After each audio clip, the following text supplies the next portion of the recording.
ఈరోజు morning walk వెళ్ళినప్పుడు లేదా కొంచెం ఫ్రెష్ ఎయిర్ బ్రీత్ చేద్దామని బయట నుంచున్నప్పుడు ఫ్రెష్ ఎయిర్ తగలడం చాలా కష్టమైపోయింది.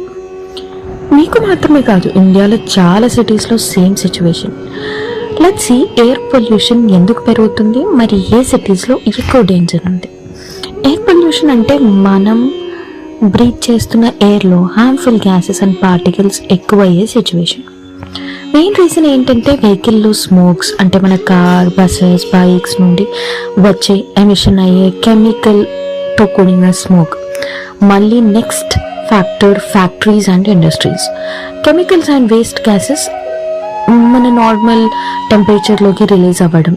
Construction dust, new buildings, roads create అయ్యేటప్పుడు వచ్చే డస్ట్ కూడా ఎయిర్ పొల్యూషన్కి ఒక కాజ్.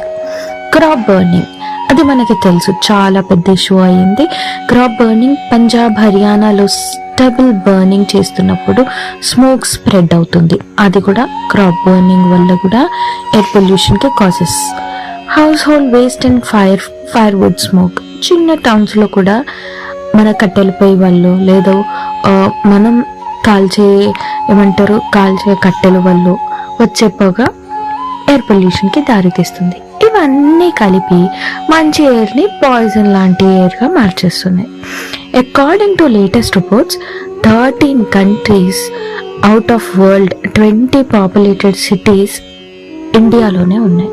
టాప్ లిస్ట్లో ఉన్నాయి ఢిల్లీ, గాజియాబాద్, నోయిడా, పట్నా, లక్నో, కాన్పూర్. ఈ సిటీస్లో PM 2.5 లెవెల్స్, అంటే dangerous particles, World Health Organization limit కన్నా 10 టైమ్స్ ఎక్కువ. ఎయిర్ పొల్యూషన్ అంటే గవర్నమెంట్ ప్రాబ్లమే కాదు, మన ప్రాబ్లం కూడా. కార్స్ షేర్ చేయడం వల్ల లేదా ట్రీస్ ప్లాంట్ చేయడం వల్ల, డస్ట్ కంట్రోల్ చేయడం వల్ల ఒక స్మాల్ చేంజ్ని మనం కూడా తీసుకురావచ్చు. Let's bring that change.